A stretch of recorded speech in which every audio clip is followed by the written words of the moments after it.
Hi friend, stand fan চলতে চলতে হঠাৎ মাত্র বন্ধ হয়ে তো কিসের জন্য বন্ধ হয়েছে বা কোথায় প্রবলেম হয়েছে তো ভিডিওটি শুরু করা যায়। আর শুরু করার আগে যদি আপনি এই চ্যানেলে নতুন হয়ে থাকেন অবশ্যই সাবস্ক্রাইব করে পাশে থাকবেন, কারণ এরকম ইলেকট্রিকের নিত্য নতুন ইন্টারেস্টিং ভিডিও প্রতিনিয়ত আপলোড করে থাকি। তো বেশি কথা না বাড়িয়ে শুরু করা যায়। ফার্স্টে আমরা স্ট্যান্ড ফ্যানটা সিরিজ ল্যাম্প দিয়ে চেক করে নেবো যে ফ্যানটা চলছে কিনা। তো দেখুন আমরা সিরিজ ল্যাম্প দিয়েছি কিন্তু ফ্যানটা চলছে না। তো এবার আমরা ফ্যানের যে ব্যাক কভারটা হয় সেই ব্যাক কভারটা খুলে নেবো। খোলার আগে যে ব্যাক কভারের নাটটা আছে সেই নাটটা কিন্তু আমরা খুলে নেব। আমাদের কিন্তু ব্যাক কভারের নাটটা খোলা হয়ে গেছে। তো দেখুন ব্যাক কভার নাটটা খুললে এখানে কিন্তু রেগুলেটরটা তারটা কেটে পড়ে আছে। তো এখানে রেগুলেটর আমরা চেঞ্জ করে দেবো, যেহেতু রেগুলেটরের ভিতর থেকে তার কেটে এসে, যার জন্য করে আমরা নতুন একটা রেগুলেটর লাগিয়ে দেবো। তার আগে আমরা রেগুলেটরের তারটা কেটে দিয়ে ডাইরেক্ট সিরিজ ল্যাম্প দিয়ে দেখবো যে ফ্যানটা ঘুরছে কিনা। তো দেখুন ফ্যানটা কিন্তু ঘুরছে। আমাদের কিন্তু প্রবলেম ছিল রেগুলেটর, তো আমরা এবার রেগুলেটরটা চেঞ্জ করে দেবো, দিলে কিন্তু আমাদের স্পিডটা কন্ট্রোল করতে পারবে। তো চলুন রেগুলেটরটা লাগিয়ে দিই। আমরা নতুন রেগুলেটর নিয়েছি, লোকাল মার্কেট থেকে আপনার পড়বে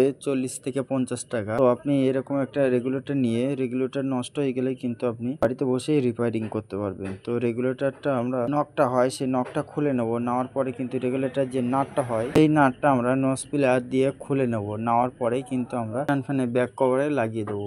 রেগুলেটরটা কিন্তু খোলা হয়ে গেছে। তো দেখুন খোলার পরে কিন্তু সব বেরিয়ে আসবে। তো এবার আমরা ফ্যানের ব্যাক কভারটা দিয়ে আমরা লাগিয়ে দেবো রেগুলেটরটা। তো চলুন আমরা লাগিয়ে দিই। তারপরে নাটটা টাইট করে ঠিক এরকম ভাবেই কিন্তু নাটটা টাইট করতে হবে। তো আমাদের নাটটা টাইট করা হয়ে গেছে। এবার আমরা কানেকশনটা করে দেবো। ঠিক যেমনটা ছিল রেগুলেটরের তারটা ঠিক তেমনই আমরা কানেকশনটা করে দেবো। যদি আপনি বুঝতে না পারেন, তো রেগুলেটরের তার একটা তার ফেজ তার ঢুকেছিল, আরেকটা ফ্যানের থেকে ফেজের তার আছে, সেই তারটা কিন্তু রেগুলেটর লাগানো ছিল। তো যেমনটা ছিল তেমনই কিন্তু আমরা লাগিয়ে দিয়েছি। তো দেওয়ার পরে কিন্তু আমরা ভালো করে টুইস্ট করে দিয়েছি। দেওয়ার পরে কিন্তু আমরা মেরে দেবো যাতে বডি না হয়ে যায়। তারপরে কিন্তু আমরা চালিয়ে দেখবো। তো চলুন আমাদের কিন্তু লাগানো হয়ে গেছে। দেখুন আমাদের কিন্তু ব্যাক কভারটা লাগানো হয়ে গেছে। এবার কিন্তু আমরা লাইন দিয়ে চেক করছি। তো দেখুন ফ্যানটা কিন্তু খুব স্পিডে ঘুরছে। তো রেগুলেটরটা লাগানোর জন্য কিন্তু স্পিডটা কন্ট্রোল করা যাচ্ছে। তো ভিডিওটি কেমন লেগেছে অবশ্যই কমেন্টে জানাবেন। আর যদি ভালো লাগে অবশ্যই লাইক শেয়ার কমেন্ট করবেন, পারলে নতুন বন্ধুদের কাছে শেয়ার করবেন। দেখা হচ্ছে পরবর্তী ভিডিওতে, তত সময় ভালো থাকবে।